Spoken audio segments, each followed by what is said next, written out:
അർജുൻ അല്ല വേറൊരാളെ വെച്ച് ആലോചിച്ചാൽ നമ്മൾ ഇത് ചെയ്യുവാണെങ്കിൽ അർജുനെ വെച്ച് വേറൊരാളെ വെച്ച് നമ്മളിത് ചെയ്യുന്നില്ല അല്ല അത് എത്തിക്സ് എന്നൊരു കാര്യമില്ല. നമ്മൾ അവരോട് നമ്മളിപ്പോൾ അർജുനോട് 2019 കഥ പറയുന്നു. അർജുൻ അന്ന് മുതൽ ബാക്കി ഒരു ഡിമാൻഡ്സും ഇല്ലാതെ ഞങ്ങൾ ചെയ്യാം എന്ന് പറഞ്ഞ് നിൽക്കുന്ന ഒരാളാണ്.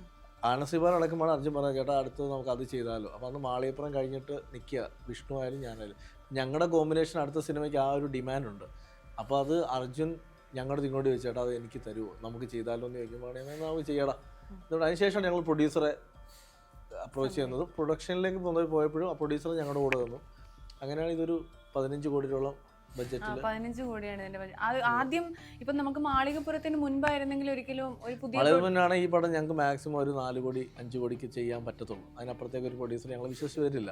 ആദ്യമാണെങ്കിൽ അങ്ങനെ ചെയ്യാൻ പറ്റും. പക്ഷെ ആഫ്റ്റർ മാളികപ്പുറം ആയതുകൊണ്ട് ഞങ്ങളെ ട്രസ്റ്റ് ചെയ്ത് ഇപ്പൊ പ്രൊഡ്യൂസർ വരുന്നു. നമ്മൾ പറയുകയാണ് ഇത് ഒരിക്കലും ഇത് അനാവശ്യമായ പൈസ കളയല്ല. ഈ പൈസ സിനിമയ്ക്കുള്ളിലുണ്ട്. തിയേറ്ററിൽ നിന്ന് കാണുന്ന ആൾക്ക് മനസ്സിലാവും ഇതിൽ ഈ പൈസ ഇൻവെസ്റ്റ് ചെയ്തിരിക്കുന്ന ഏരിയ എവിടെയാണുള്ളത്.